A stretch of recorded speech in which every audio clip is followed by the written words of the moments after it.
Բարի ձեզ հարգելի հայրենակիցներ, ուղիղ եթերում Նոյատապանն է Երևանից, հիշեցնեմ, որ ուղիղ եթերի ընթացքում կարող եք զանգարել ամերիկյան 818-967-5321 եւ հայաստանյան 060 3511 հեռախոսահամարներով հարցեր ուղղել մեր տաղավարում գտնվող հյուրին։ Այսօր Նոյատապանի տաղավարում հյուրընկալել են Պաշտպան հայրենաց ազգային մշակութային հիմնադրամի նախագահ պատմաբան Գագիկ Սաֆարյանին։ Մեր հետևորդներին հիշեցնեմ, որ Նոյատապանի ուղիղ եթերները կարող եք հետևել Նոյատապանի պատրոնում, Facebook-յան եւ YouTube-յան էջերում։ Բարև ձեզ, պարոն Սաֆարյան, շնորհակալ եմ Նոյատապանի հրավերն ընդունելու համար։ Ես նույնպես։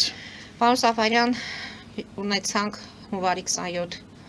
մեր զոհերի հիշատակի օր, հունվարի 28 բանակի ծննդյան տարեդարձ եւ երեք Ռոբերտ Քոչարյանը ասուլիս ունեցավ, լրագրողների հետ հանդիպում ունեցավ եւ որոշակի հարցերի պատասխանեց նաեւ իրավիճակի մասին, տվեց իր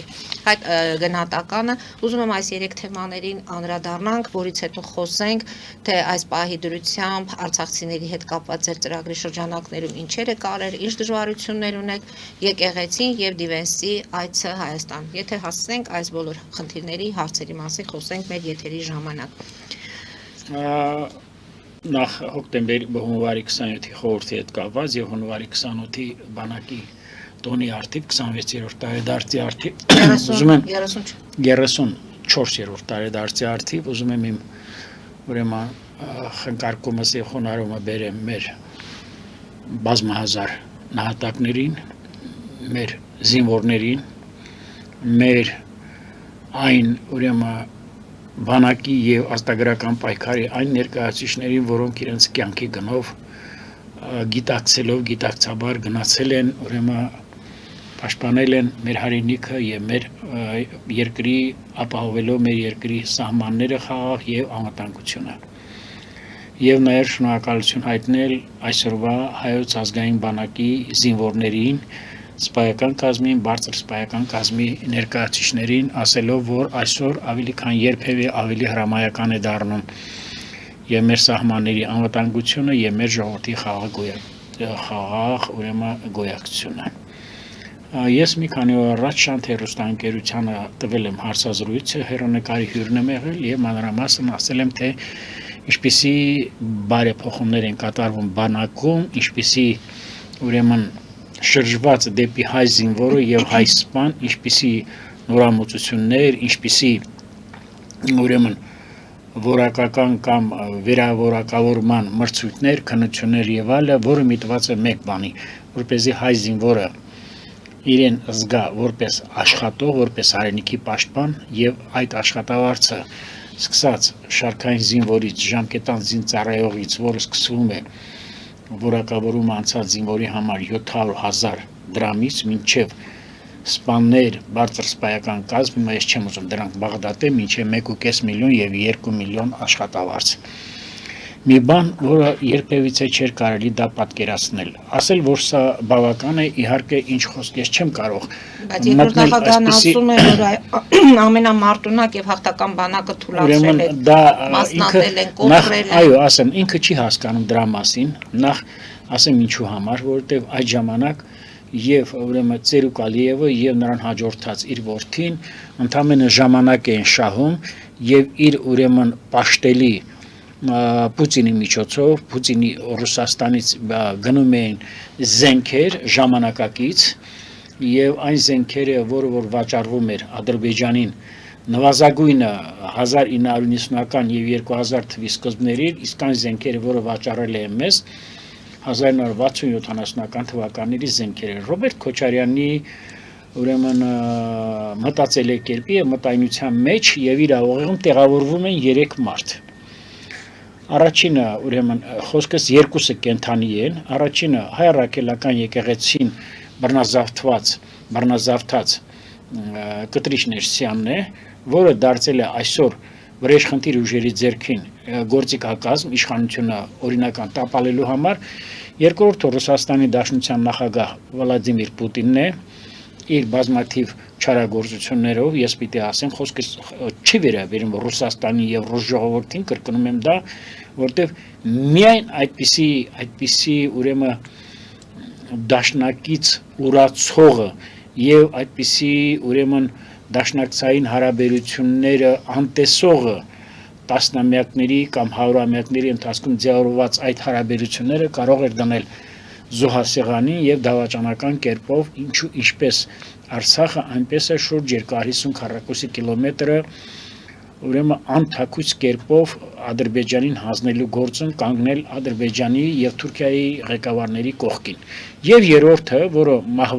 կենթանի չէ եւ երրորդն է Լենինն է ահա այս երեք մարդիկ են որոնք անընդհատ տեղաշարժում են Ռոբերտ Քոչարյանի ուղեղում հետո ես Ռոբերտ Քոչարյանի 3 ժամյա հարցազրույցը չէի կարող լսել բայց 3 ժամյա հարցազրույցը եթե այդքան բան ասել ռեկորդային կերպով նա ցույց տվեց որ ասեց այն որը մեկ բառով նշանակում է ոչինչ չասեց նա դարձյալ մնացել է իր հին կոտրած դաշտակի հին ստերեոտայպերի քաղբյուրոյի ուրեմն նա պատկերացնում եք մարդ ինչքան պետք է տգետ լինի եւ չպատկերացնի ներկա մարտահրավերները գլոբալիզացիայի եւ աշխարհակարգի փոփոխությունները նոր աշխարհակարգի ձևավորումը երբ որ ասի Թրամփի վրա պետք է լինի ռուսական կամ չինական վերահսկողություն եթե դա բացատրում է ապա բարի լինեին նույն ռուսները եւ նույն չինացիքը բարի մեզ համար սպառնալիք է այո դա պարտադիր սպառնալիք է բարի լիներ 20 տարի 10 տարի առաջ կամ 5 տարի առաջ կամ այն ժամանակ երբ որ հանրապետության ղեկավարությունը դիմեց Պուտինին նման քայլերով բարի լինեն այն ժամանակ ընթառաջեին այն ժամանակ անսային մեր խնդրանքին այսինքն ինչ է նշանակում Հայաստանի Հանրապետությունը լինելով ինքնիշխան պետություն որոշել է որ իր սուվերենության եւ իր երկրի եւ իր սահմանների անվտանգության համար այս ճանապարհը եթե չասեմ փրկության այս ճանապարհը ռազմավարական եւ անվտանգային եւ խաղաղություն հաստատման տեսանկյունից բացառիկ եւ փրկության ճանապարհ է մենք սրա վրա բերենք վերահսկողություն ասին ինչ եք նշանակում ծիծաղելի հեքիաթ այս նարատիվները տգետ մարդու ուրեմն ինքը չի հասկանում ինքը տնտեսական շահ ասելուց ես ասեմ հիմա հետեւյալը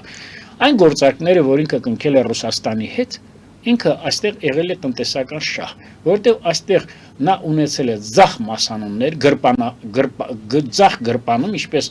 ռուսերեն են ասում ատկատներ հիմա ես ընդամենը երկու օրինակ պիտի բերեմ գույք պարտքի դիմաց շուրջ 100 միլիոն դոլարին հասնող ուրեմն գործարքը կնքվել է հիմք ընդունելով այն որ շուրջ 3-4 տարի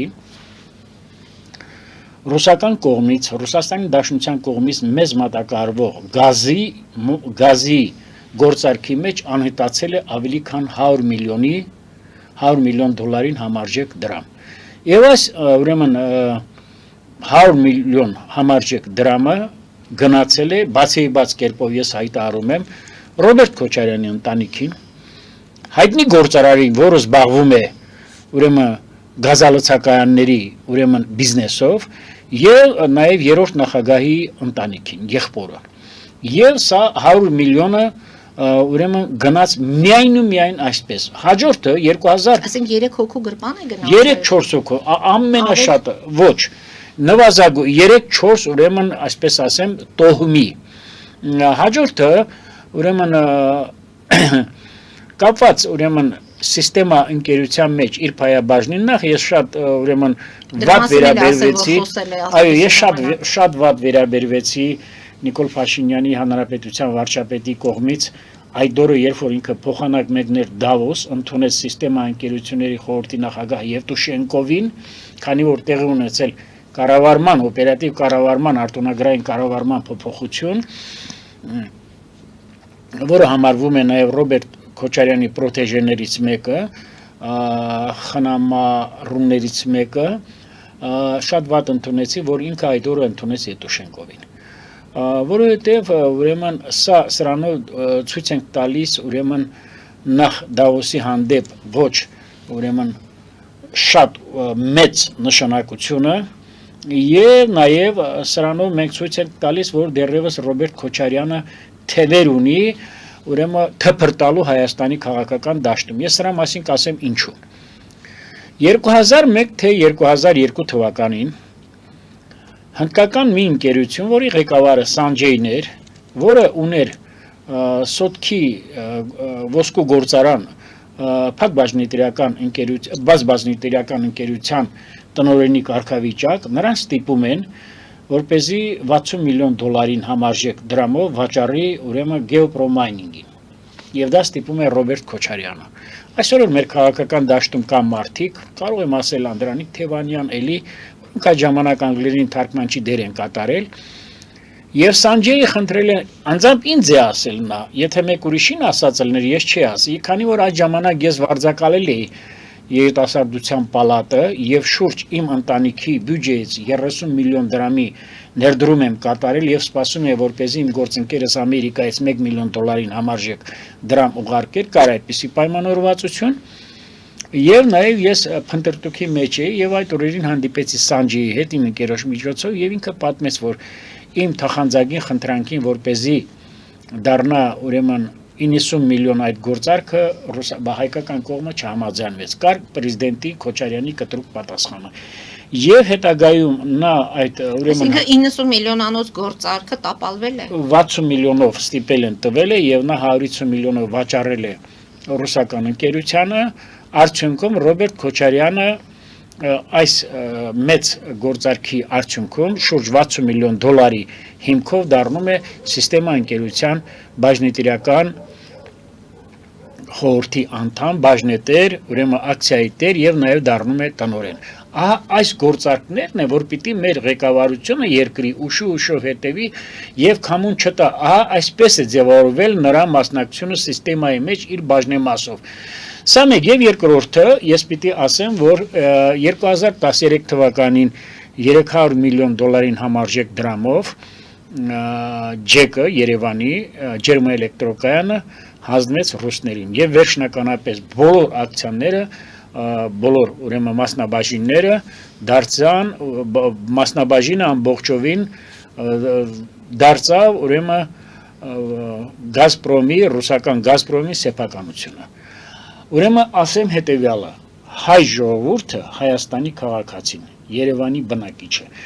գազի հետ կապված երբեք պարտք չի ունեցել դուք գիտեք եթե գազի պարտք ես ունենում անջատում են եւ 100 միլիոնի դեպքում եւ 300 միլիոնի դեպքում ջեկը անհատույց հանձնելով Գազպրոմին մեր ժողովուրդը երբեք պարտք չի ունեցել այս ամբողջը գնացել է մի քանի ընտանիքների Մեկ այլ բան եւս ասեմ, դե բանակի հետ ես պիտի ասեմ, բանակի կադրային քաղաքականությունը իր ժամանակ իր ворթիները բանակում չեն ծառայել։ Թրև են եկել Երևանի փողոցներում եւ ոչ միայն եթե իրենք ասում են 7 հոգի քաղաքացիական ինչպես է կոչում պայմանագիր կուսակցությունից բանակում չեն ծառայել, ես իհարկե դա ես չեմ ասում, որ լավ են արել, բայց ես շուտով հրապարակելու եմ ավելի քան 200 մարդկանց ուրեմն զավակների բանակի հետ առնչվող կապը հատկապես ժամկետանց զինվորական ծառայության հետ կապված եւ դա լինելու է մեր ժողովրդի սեփականությունը ուրեմն բանակի 200-ը բոլորը պետական ատյաններում եւ միայն պաշտոնյաների հիմա մեզ լսողները կհասեն միանգամից կարծականքեն որ դրանք հաստատ եղել են արցախցիներ այդ 200 ուրեմն 200-ից նվազագույնը 150-ը եղել են Հայաստանի Հանրապետության ուրեմն քաղաքացիներ, որոնց լրացել է այդ 18 տարին։ Այդտեղ դե գիտես ինչ հիմա իրենք ռազմական ոստիկանությունում են ծառայել, իրենք Երևանում են ծառայել, այն դեպքում երբ որ պիտի 50 կիլոմետր շարավով անցնեին ծառայության, իրենք չեն եղել զորամասերում եւ նրա երեկվա շատ ցինիկ տոնը կապված ազգային ժողովի նախագահի հետ, վարչապետի հետ եւ առասարակ իր բարերը, վեճշչի, քորփա, Ալեն Սիմոնյանի ասածը հեքիաթ է համարում, ասում է դա հեքիաթ է եւ Ալեն Սիմոնյանը չէ որ պետք է խոսի բանակի։ Նախ ես ձեզ մի բան ասեմ, իմ խորին համոզմամբ իր գրագիտությամբ եւ ինտելեկտով Ալեն Սիմոնյանը մի քանի անգամ Ռոբերտ Քոչարյանից բարձր է։ Ես ճանաչելով երկուսին էլ։ Ու հստակ կերպով դա ասում եմ։ Սա մեկ եւ երկրորդը իր ժամանակ բանակի կադրային քաղաքականությունը, իր ժամանակ երկրի ներքաղաքական կյանքում սպանությունները, իր ժամանակ բանակի ներքաշվածությունը երկրի ներքաղաքական գործընթացներին փառք Աստծո նաև այդ ավանդույթի հիմքը դրել է Լևոն Տեր-Պետրոսյանը։ Բայց ասում եմ, եթե իմ կազմած բանակը լիներ, Ադրբեջանը չէր համարձակվի։ Ուրեմն ես ասեմ, որ այդ բանակաշինության հետ կապված ինքը ոչ մի խնդիր եւ ոչ մի ծառայություն չունի, այդ բանակը մինչեւ 1999 թվականի հոկտեմբերի 27-ը ամբողջովին այդ բանակում եւ զենքի մատակարարումը, եւ կադրային քաղաքականությունը, եւ չգիտեմ բնաշինական այդ ամրությունները, այդ սահմանային եւ այլ ամբողջովին այդ աշխատանքների տակ կգած է եղել լուսահոգի Վազգեն Սարգսյանը։ Մենք պիտի ասենք այն ինչ որ պատմական ճշմարտությունն է։ Հիմա մարդը իր ուղեղի մեջ քաղբյուրո, մարդը մտածում է միայն ու միայն Հայաստանը դառնա ռուսական գուբերնիա։ Եվ ես պիտի ասեմ, որ Ռոբերտ Քոչարյանը իր մտածելակերպով չի տարբերվում ոչ Սոլովյովից, ոչ էլ երեկել նորից կրկին անգամ Սոլովյովը հորջորջեց եւ նրան նաեւ աջակցում էր, նվագացում էր եւս մի քաղաքական վերլուծաբան Միխեև քաղաքագետ, եւ ես կարծում եմ Ռոբերտ Քոչարյանը նաեւ ավետեց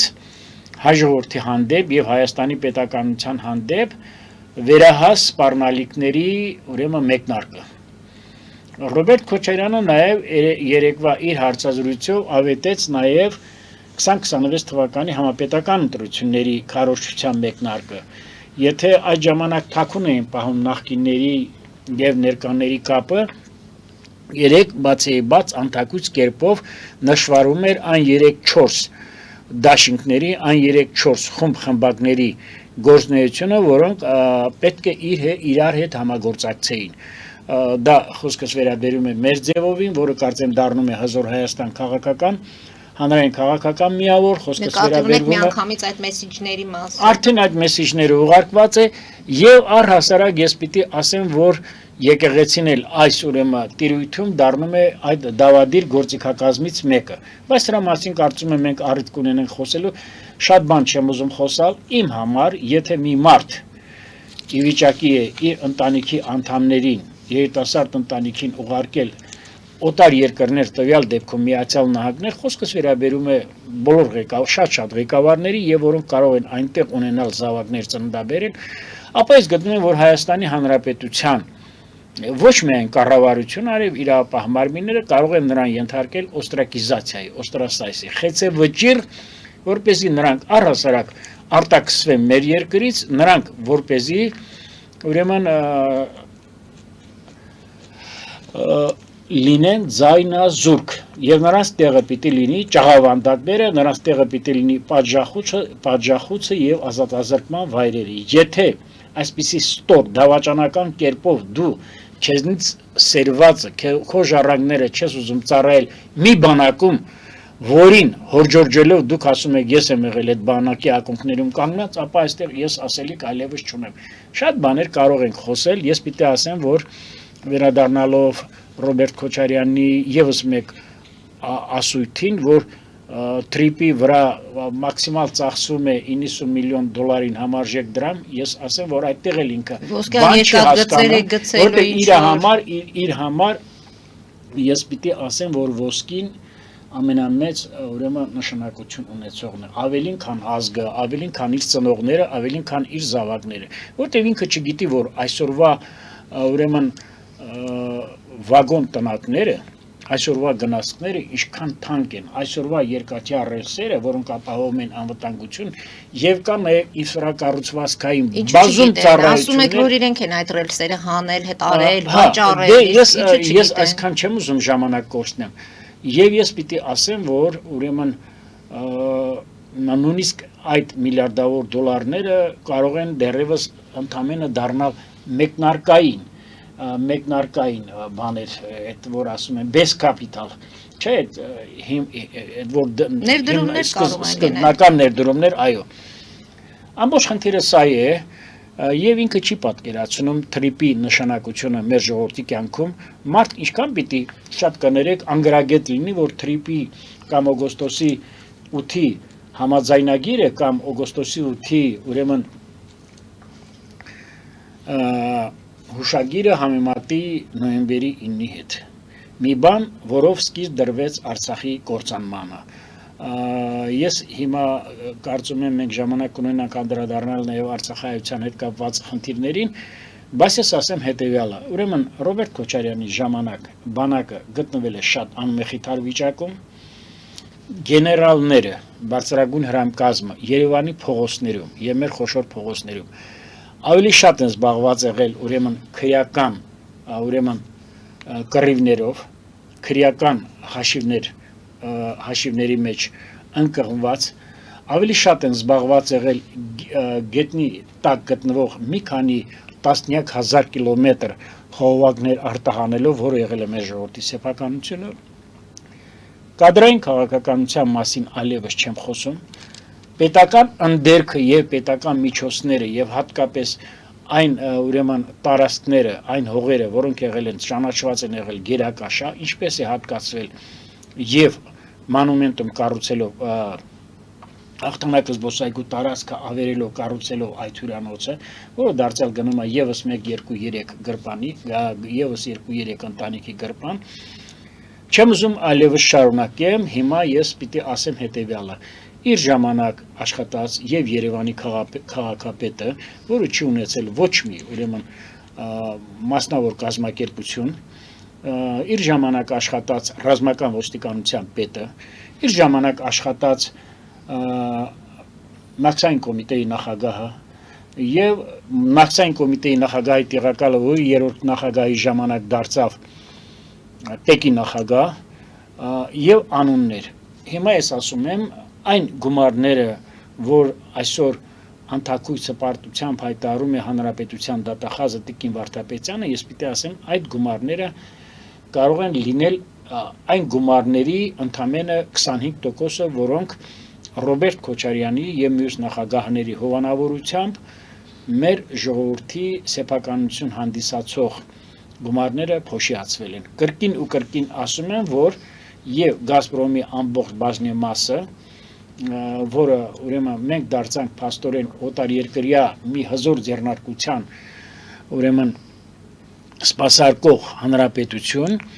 ամբողջովին գնացել է ուրեմն ձախ ճանապարհով այդ գազը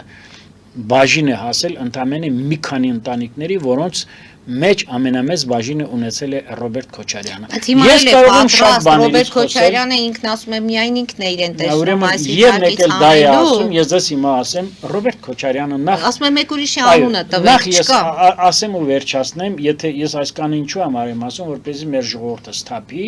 այսքան ինչու համար եմ ասում, որպեսզի ասեմ, որ սպասում է ուրեմն շատ ուժեղ նախընտրական պայքար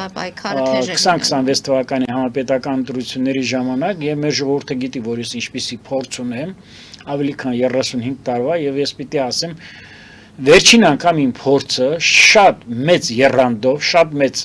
նպատակասլացությամբ եւ սկզբունքայնությամբ օգտագործելու եմ եւ անմնացորդ նվիրելու եմ, որպեսզի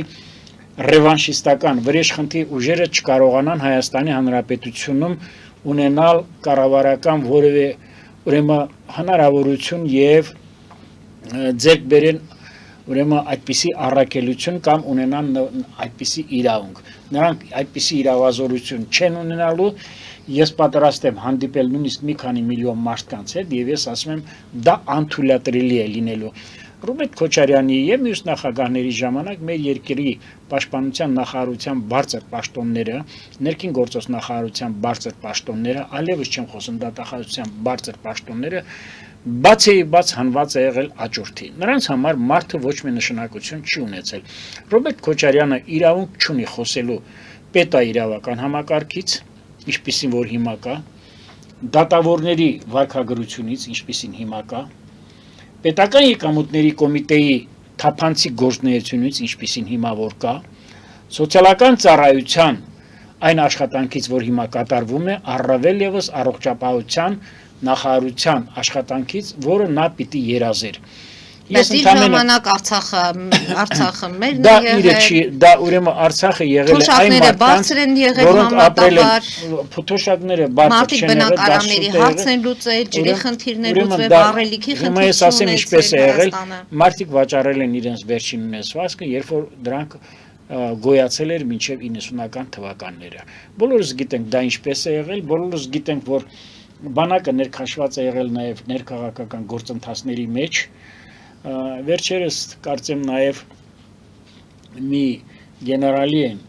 զրկել ոսկե արծիվ շքանշանից Արցախի, կարծեմ իմ համագյուղացու, կարծեմ Կարեն Շաքարեն եւ այլ, դե եթե նախ այդ ազգային ժողովը որևէ լիազորություն չունի, Բացի դրանից էլ ճանաչելով ազգային ժողովի այսպես կոչված նախագահի հորը, որը եղել է մտերիմ ընկերը Կամո Դանիելյանը լուսահոգի, ես չեմ ուզենա բան ասեմ, բայց եթե այդքան օբյեկտիվ եք, ապա առաջինը ոսկե արծիվից զրկեք այն մարդկանց, ովքեր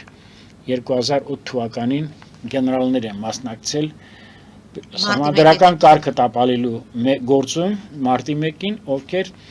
2023 թվականին Արցախի օրասական օրերին իրենց տներում պահել են տասնյակ արկղներով ծխախոտներ, շաքարավազ, խմիչք եւ այլ։ Այսը, մեկ ուրեմն Ռոբերտ Քոչարյանը վաղ միջնադարյան տիպիկ կերպար է, ռազմաֆեոդալական վերնախավի կարկառուն ներկայացիչ։ Եվս մի բան էլ ասեմ ու թեման ես այդ թեմայով այլևս չեմ ուզում հարցազրույց տալ։ Եվ վերջին հարցս էլ Ռոբերտ Քոչարյանի ասուլիսի հետ կապված, վառելիքի հետ կապված ներկրման Ադրբեջանից։ Ռոբերտ Քոչարյանը ունի հայեցի արժի համակարգ։ Նրա խորթ է հայ մշակույթը։ Երբ որ նա ասուլիս է տալիս Արարատ սարով, խորվիրապ եկեղեցով եւ այլ, սա ընդամենը շիրմա է։ Նա չգիտե խորվիրապը ինչ է, երբ է կառուցվել, ովքեր են եղել այնտեղ, ինչպես է մեր պետության ղեկավարը Տրթատը քրիստոնեությունը հռչակել պետական կրոն եւ այլ։ Այո, գալով նրան, որ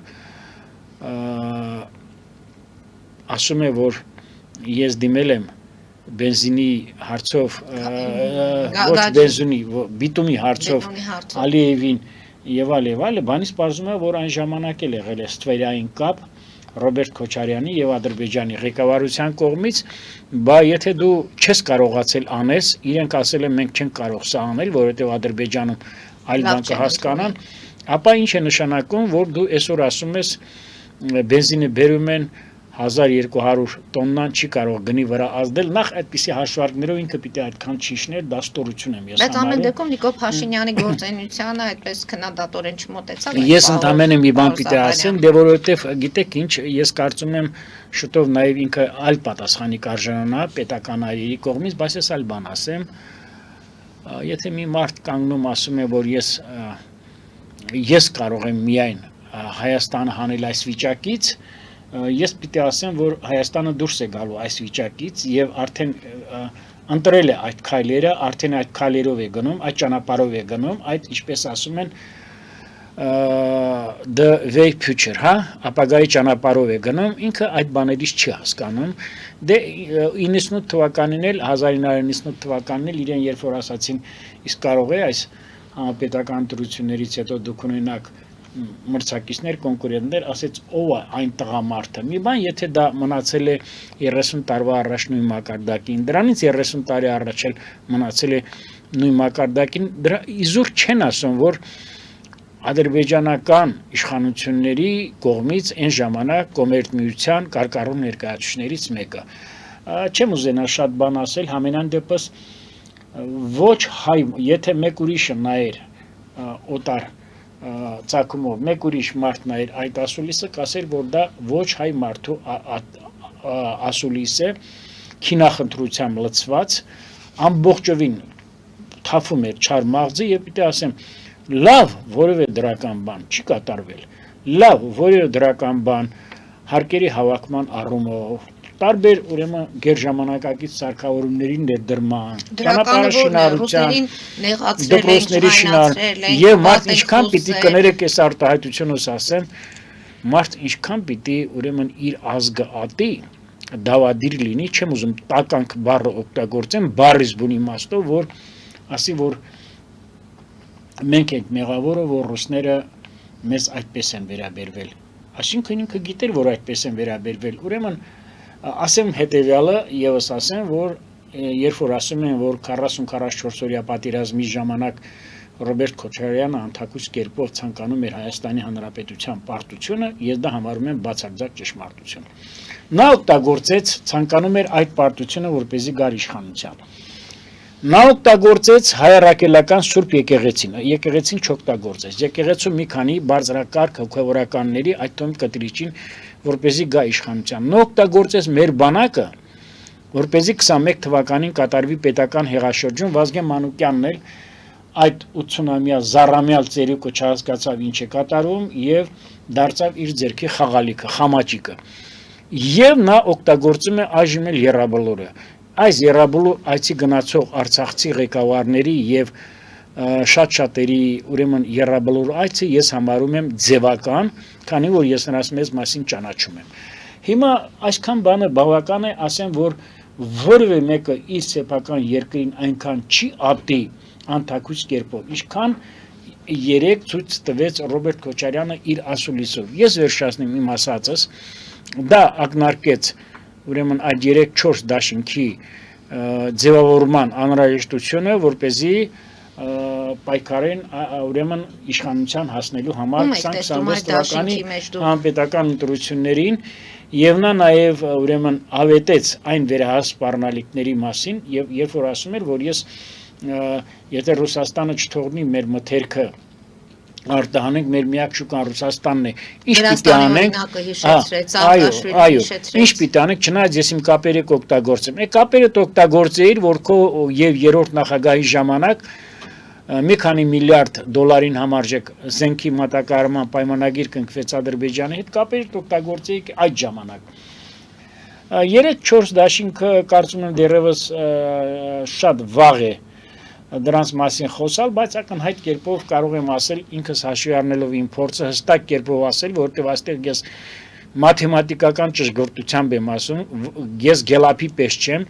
իմ 35 տարվա, 38 տարվա անցած փորձը ցույց է տալիս ասելու, որ քաղաքական դաշտում նշмарվում է այդ Հայաստան դաշինքի, չգիտեմ ինչ ձևաչափով, դաշնակցություն, հայեղափոխական դաշնակցություն, ճակերտավոր դաշնակցություն, որտեղ դաշնակցություն այդպիսի կուսակցություն հիմա չկա, դա մի կրավորական հանրային քաղաքական միավոր է, հզոր Հայաստան կամ մեր ձևով շարժում, ասացի Ռոբերտ Քոչարյանի, եւս կլինի ուրեմն մեկ դաշինք թե քաղաքական միավոր, ամենայն հավանականությամբ հստակ ասում եմ Գագիկ Ծառուկյանի, հստակ եմ ասում, եւ չորրորդը կլինի կարծում եմ այս նորաթուխ Newfangled Forces, այս նոր ածան գործիչները Արման Թաթոյան, չգիտեմ, էլի մարդիկ կան, չեմ ուզում անուններ տալ, որոնց մի մասին ես հարգում եմ եւ միշտ պիտի հարգեմ իրենց անցած ճանապարհով, մեկը եղել է բժշկության ոլորտում, մեկ ուրիշը եղել է տնտեսական գործունեության ոլորտում, որոնց ես հարգում եմ մի այլ ձևի, բայց ես կարծում եմ, որ այստեղ իհարկե քաղաքացիական պայմանագիրն է լինելու միանշանակ առաջատարը, ընդ որում չի բացառվում, որ քաղաքացիական պայմանագիրը միանգամից իր ձեռքն է վերցնելու հաղթողի դափնին։ Ուրեմն այդ ուժերը, որոնք պիտի միանան քաղաքացիական պայմանագրին, իրենց հարգելով իհարկե, բայց նրանց ընտրազանգվածը շատ քիչ է։ Ես իհարկե որպես մարդ այդ մարդկանց հարգում եմ, դա եվրոպական ուղղության կոմունակիցներն են, նաև հանրապետություն կուսակցությունն է, բայց ես պիտի ցավով, ափսոսանքով ասեմ, որ նրանց ընտրազանգվածը շատ քիչ է։ Այլ բան լինել չի կարող, մեր քաղաքական ներկապնակը քաղաքական դաշտի սա է։ Այլ տարբերակ լինել չի կարող, մարդն էլ ոչ թե մարդն էլ Ռոբերտ Քոչարյանն էլ անթակույց կերպով ասում է, որ ես պիտի լինեմ վարչապետի տեխնացուն, չի թաքցնում իր մոլուցքը, այո, իր վրեժխնդրական մոլուցքը չի թաքցնում եւ պիտի ասեմ, որ ամեն կերպ փորձելու են հրահրեն սադրանքներ, փորձելու են հրահրեն երկրորդ փուլ էլ չի լինելու։ Երկրորդ փուլ չի լինելու։ Ես չեմ հավատում, որ կարող է երկրորդ փուլ լինի, բայց ես գտնում եմ, որ ինչպես ասում են, ընթացքը մեկնարկը եւ ընթացքը ցույց կտա։ Ես արդեն փորձեցի այսքանը ասեմ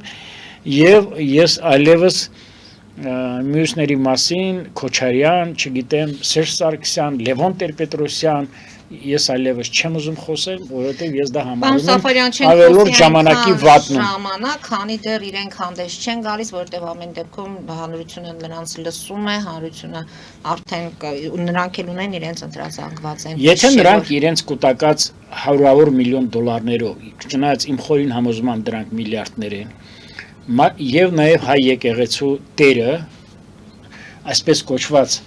ուրեմն Սրբապետր Կտրիշ Ներսիսյանը մասնակցություն ունեցած լինեին եւ 2020 թվականի 44-րդ պատերազմին ինչպես նյութապես, այնպես էլ ֆինանսապես, եւ եթե նրանք 2022 թվականին եկեղեցու տերերը կանգնած լինեին մեր պետականության կողքը, եւ եթե Հայաստանի այդ երկու նախագահները, որոնց ունեցվածքը մի քանի միլիարդ դոլարից անցնում է, նրանք կանգնած լինեին մեր ժողովրդի կողքը, միգուցե ես այլ կարծիք կունենայի,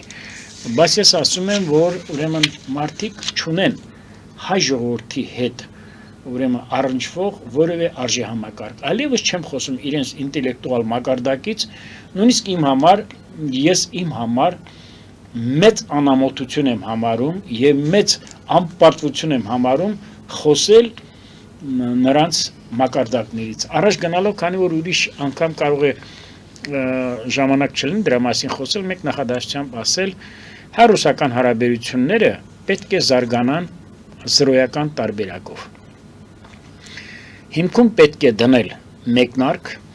եւ Ռուսաստանը պետք է հայ ժողովրդից ներողություն խնդրի իր հանցագործությունների եւ դավաճանական արարքների համար։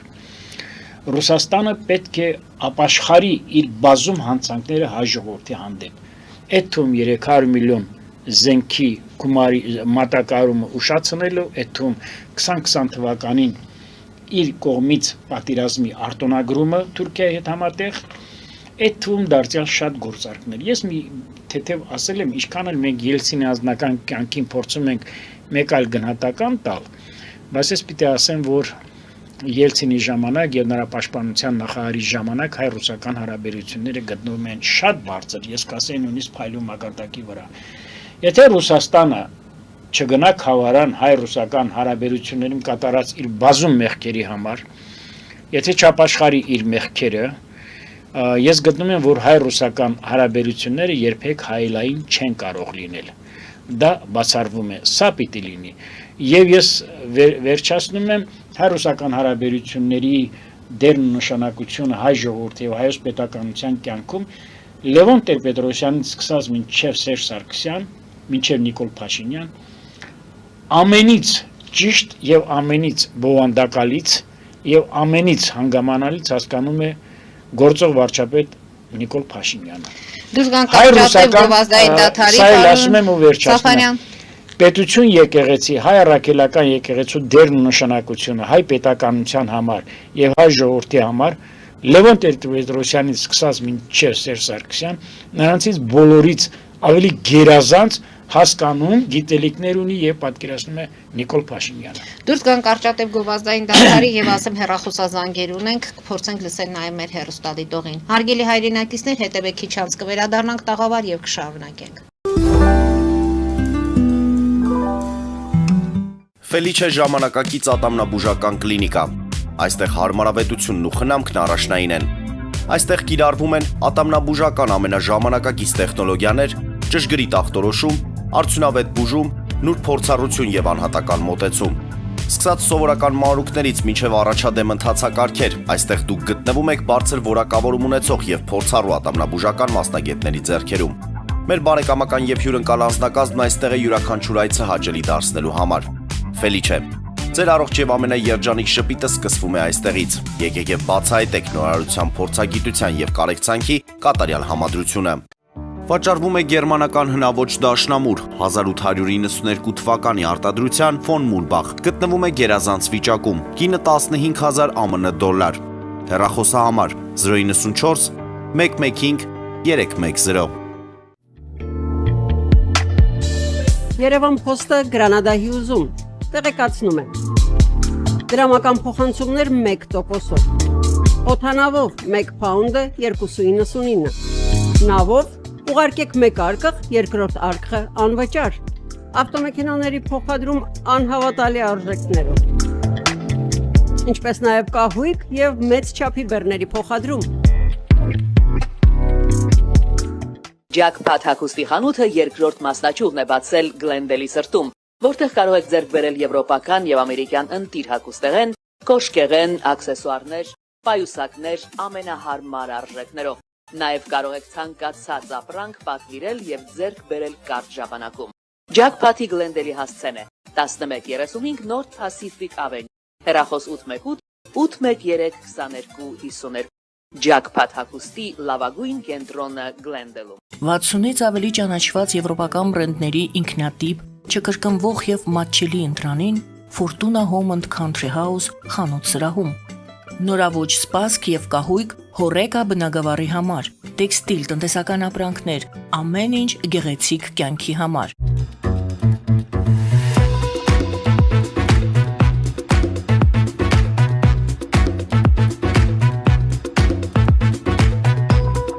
Արարատ ռեստորան, ընտանեկան եւ ընկերական ժամանցի լավագույն հասցե, սիրված արտիստներ, հյուրընկալ մթնոլորտ, հարուստ ճաշացան, անմահական խորտիկներ։ Արարատ ռեստորան, հասցեն անփոփոխ, սիրով սպասում ենք ձեզ։ Լավագույն պաղպաղակ, բնական, համեղ եւ մատչելի գներով պաղպաղակը կարող եք ձեռք բերել բոլոր հայկական խանութներում։ Պահանջեք հայկական պաղպաղակ, Թամարա պաղպաղակ։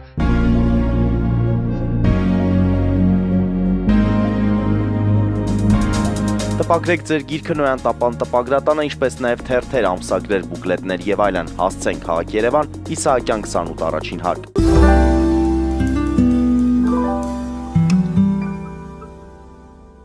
Եղել այդ բոլորը։ Մենք եթերում ենք հարգելի հեռուստադիտողներ եւ լսում ենք մեր հեռուստադիտողի։ Շարունակեք, լսում ենք ձեզ։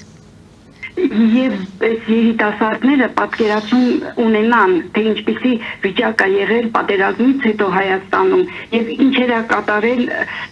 Քոչարյանը իր խմբով կամ իր ընտանիքով, ես չեմ ուզում մանրամասնել, բայց շատ կուզենամ մինչեւ ընտրությունները պատվի է դիմակները։ Շատ լավ, շնորհակալ ենք զանգի համար։ Ես ստիպված եմ ընդհատել, մեր հեռուստադիտողները բողոքում են, որ ես անջատում եմ, բայց մենք ժամանակի մեջ չենք տեղավորվում։ Մենք ընթացքում 2 զանգ ունեցանք։ Վերջինը մեր տիկինը գոհ է, որ դուք մեր տաղավարում եք եւ պնդում է, որ շատ պետք է լինեն այն մարդիկ, ովքեր գիտեն Ռոբերտ Քոչարյանի իշխանության տարիների կատարված իրադարձությունների մասին պետք է շատ խոսեն, եւ մեր առաջին հեռուստադիտողի առաջին հարցը. ինչու Ռոբերտ Քոչարյանը ճաղերու ետո Ոչ միայն Ռոբերտ Քոչարյանը, նաեւ շատ պետական այրեր, այդ թվում էլի նախագահներ, չեմ ուզում դարձյալ անուններ տամ, եւ այն թվարկածս անունները, որոնք թալանել են մեր երկիրը, եւ ոստիկանության պետերը եւ ներքին գործոս նախարարները եւ այլը պիտի հայտնվեն ճաղավանդակներում։ Երեք էլ ես հարցազրույց եմ տվել եւ ես ասում եմ, որ մեր երկրի նախորդ նախագահների պիտի բաժախոցում իրենք խոսեն, ուրիշ ոչ միտեղ նրանց ուրեմն վայրը գտնվելու վայրը պետք է լինի ուրեմն ազատազրկման վայրերը։ Ռուսներից հրաժարվելով դուք տանում եք թուրքական պատասխանեմ, այո։ Ես ասացի, որ այն ընտանիքները, որոնց զավակները ծնվել են դրսում, նրանք պիտի այդ երկրի նախագահները եւ տերերը պիտի ենթարկվեն խեցե վճռի, օստրակիզացիայի եւ պիտի զրկվեն ուրեմն Հայաստանում ուրեմն եւ քվեարկության իրավունքից եւ պաշտոններ ունենալու այդ հնարավորություններից պարտադիր կերպով գալով վիլայեթա Ասում Ռուսաղստանից հրաժարվում եք Հայաստանի Հանրապետության կառավարությունը այսօր վարում է հավասարակշռված եւ հավասարակշռման արտաքին քաղաքականություն եւ մենք ունենալու ենք մեր հարևանների հետ առանց միջնորդների քաղաքականություն եթե Թուրքիայի արտգործ նախարարը հայտարարել է որ պետք է մենք ունենանք այնպիսի կառավարություն Հայաստանում որը հետ ունենանք այնպիսի հարաբերություններ, որը պիտի դարձնի եւ անվտանգությունը եւ խաղաղությունը տևական, տվյալ դեպքում նաեւ ակնարկելով գործող վարչապետի ես այդտեղ վատ բան չեմ տեսնում, որովհետեւ հենց ինք իր բերանով ասեց, ես 25 տարի առաջ Ալիևից բիտում էի խնդրում։ Այնպես որ կան նաեւ բազմաթիվ այլ ձայնագրություններ, ես չեմ ուզում դրա մասին խոսել, սա այլ հարց է։ Հիմա աշխարհակաղակական զարգացումները, աշխարհակաղակական նոր բևեռների ձևավորումները թույլ են տալիս ասելու եւ մերձավոր արևելքը եւ միջին արևելքը գտնվելու են այնպիսի մի քաղաքական, ասեմ, տնտեսական, ասեմ, կամ իրավիճակում, ասեմ, կամ համախումբ ռազմավարական շահերի հարթակներում, ասեմ, որտեղ, ասենք, ոչ մի խնդիր չպիտի լինի հարևանների հետ ունենալ հարաբերությունները։ Ես կարծում եմ, որ կառավարության ղեկավարը եւ Հայաստանի Հանրապետության կառավարությունը պետք է շատ սկզբունքային լինի, պետք է ուրեմն հետևողական լինի եւ պետք է օրենքի տառին ու ոգուն համապատասխան պետությունից թալանած ամբողջ գումարները սկսած նախագահներից մինչև նախագահներ, այո, ինչպես որ խոստացել է իր նախընտրական նախորդ 5 տարի առաջ նախընտրական ծրագրի շրջանակներում, օր առաջ պիտի հետ բերվի, նրանք էլ պիտի պատասխան տան օրենքի Իսկ ով պետք է պատասխան տա 5000 երիտասարդների կյանքի համար եւ բոլորը պիտի պատասխան տան, ովքեր մեղավոր են։ Բոլորը պիտի պատասխան տան, ովքեր մեղավոր են եւ քանի որ դա տեղի ունեցել պատճառ հետևանքային կապով։ Պարոն Սաֆարյան, մեր ժամանակը քիչ է բանակից խոսում էր, բանակից ինչ է խոսում։ Իմ ժամանակ ասում է բանակը սա է։ Ձեր ժամանակ բանակը սահմանները պահել են օգտագործված անվադողերը, որպես պաշտպանական բնագծեր, որպես տեսավորողական սարքեր օգտագործվել են։ Այո, զինվորներին ծնողները եւ արձակուրդն էլ է փողով եղել, իսկ որպես տեսավորողական սարքեր օգտագործվել են ձկան եւ մսի պահածոների թիթեղյա ուրեմն տուփերը։ Այդ եղը ձեր բանակը։ Բոլորս գիտենք, որ որևէ մեկը չէր կարող մասնակցել բանակի մրցույթին առանց հովանավորության, առանց օգնության։ Դուք մոռացել եք ռազմական ոստիկանությունում տարեկան 3-400 զինվոր էր գնում ծառայության եւ ոչ մեկը ծառայություն չէր անցկացնում։ Պարտադիր զինվորական։ Տարվա 365 օրից 360 օրը լինում էր տանը։ Դիվենսի այցին տարածաշրջանային անդրադառնանք եւ արցախցիների հետ կապված Ես կարծում եմ, որ այս այցը շատ պատմական այց է, սկսած վերջին 35 տարվա մեջ, չհաշված, որ 1980 թվականի մեծ երկրաշարժի մեծ աղետի ժամանակ այստեղ ժամանեց եւ պետքարտուղարը եւ նաեւ Օրեն Քրիստոֆերը, հա, կարծեմ թե Կասպար Ուենբերգերն էր եւ պետքարտուղարը եւ փոխնախագահը Եվ ես կարծում եմ, որ ուրեմն սա շատ մեծ նշանակություն ունեցող այց է, այստեղ հանգամանալից կերպով բաղդատվելու են տրիպի բաղադրամասերը, այդում նաև կարծեմ խնդիր է գնալու ատոմակայանի, նոր ատոմակայանի կառուցման, մոդուլային ատոմակայանների հետ կապված եւ կարծում եմ սա ունենալու է անպայման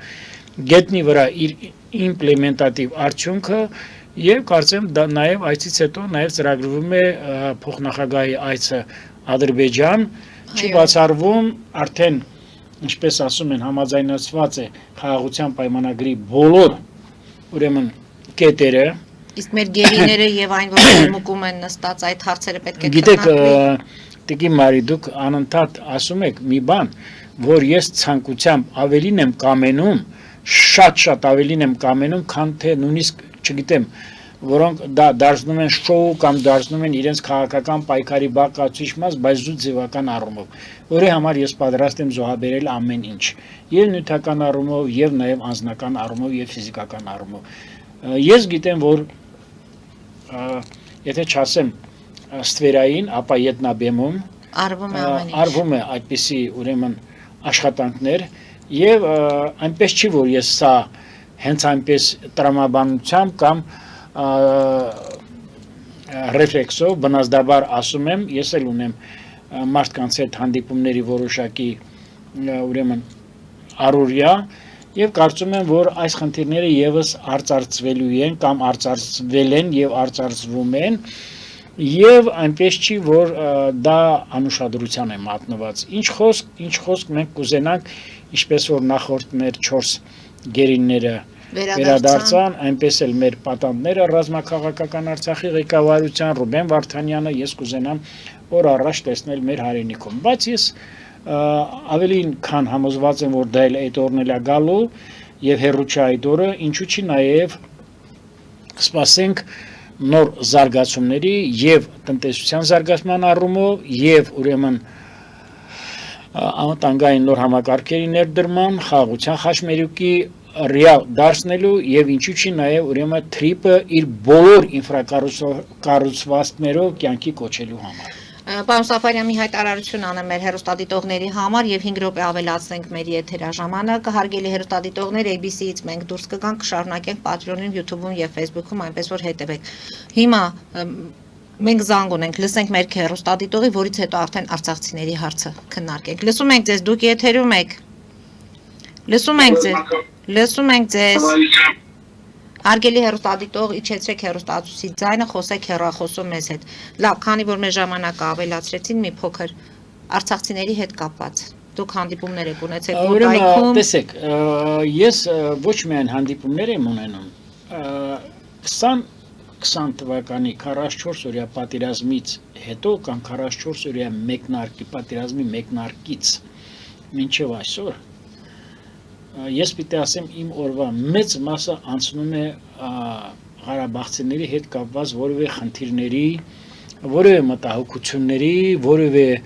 ուրեմն առաջարկությունների քննարկման, լուծման, հետագա անելիքների որոնման ուղղությամբ։ Շատ լավ զգացի, որ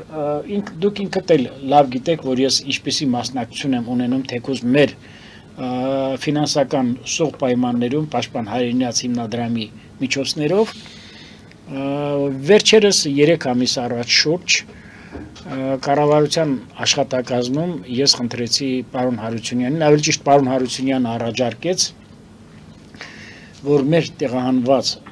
բռնի կերպով տեղահանված Ղարաբաղցիների հետ, որոնք բնակվում են զանգվածաբար այն վայրերում, քաղաքներում անցկացնենք հանդիպումներ եւ ես ճանաչելով իմ հայրենակիցներին դիմեցի եւ այդտեղ աջակցեց նաեւ կառավարությունը առաջին հանդիպումը մեր բռնի տեղահանվածների հետ անցկացրեցինք Աբովյանում, երկրորդը անցկացրեցինք Գավառում, Գավառ քաղաքում, երրորդը նախորդ շաբաթ անցկացրեցինք Արտաշատ քաղաքում։ Ես պիտի ասեմ, որ անցնում են շատ բովանդակալից, հարցերը բազմապիսի են, հիվանդություններից, սերտիֆիկատների ստացման հետ կապված դժվարություններից, աշխատանքի տեղավորումից, նաև օգնելուց, հիմա ես մի բան էլ կասեմ, չեմ ուզում բաց երեսով տալ, նախ ուզում եմ կառավարության աշխատակազմին շնորհակալություն հայտնել, քանի որ այդ ուրեմն միսիայի մեջ, ասպես ասած, ճակերտավոր առաքելության մեջ ընդգրկված է փոխվարչապետ Տիգրան Խաչատրյանի գրասենյակի տնօրեն պարոն Ադիլխանյանը, աշխատանքի սոցիալական հարցերի նախարարի տեղակալ Տիկին Քոչարյանը, միգրացիոն ծառայության,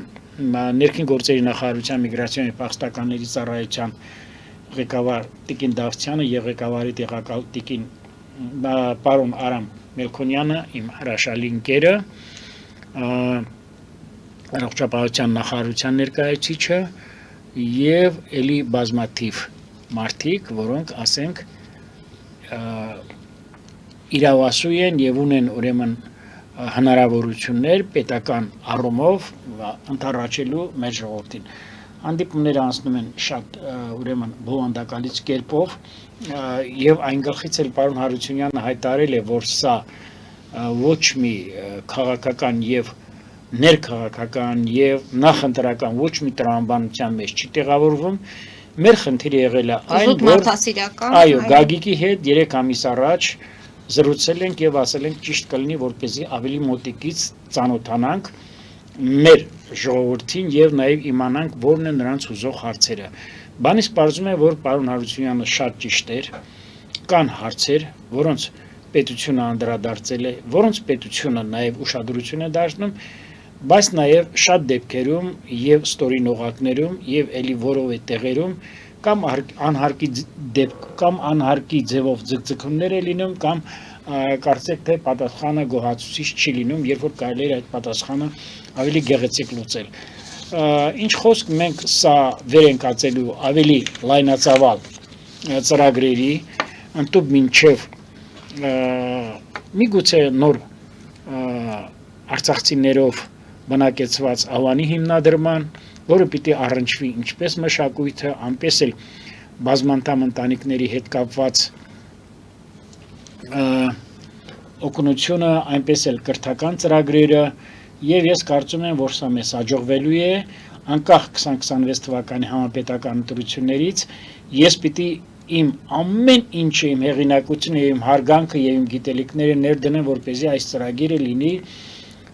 տարիներ շարունակ եւ ես սա կհամարեմ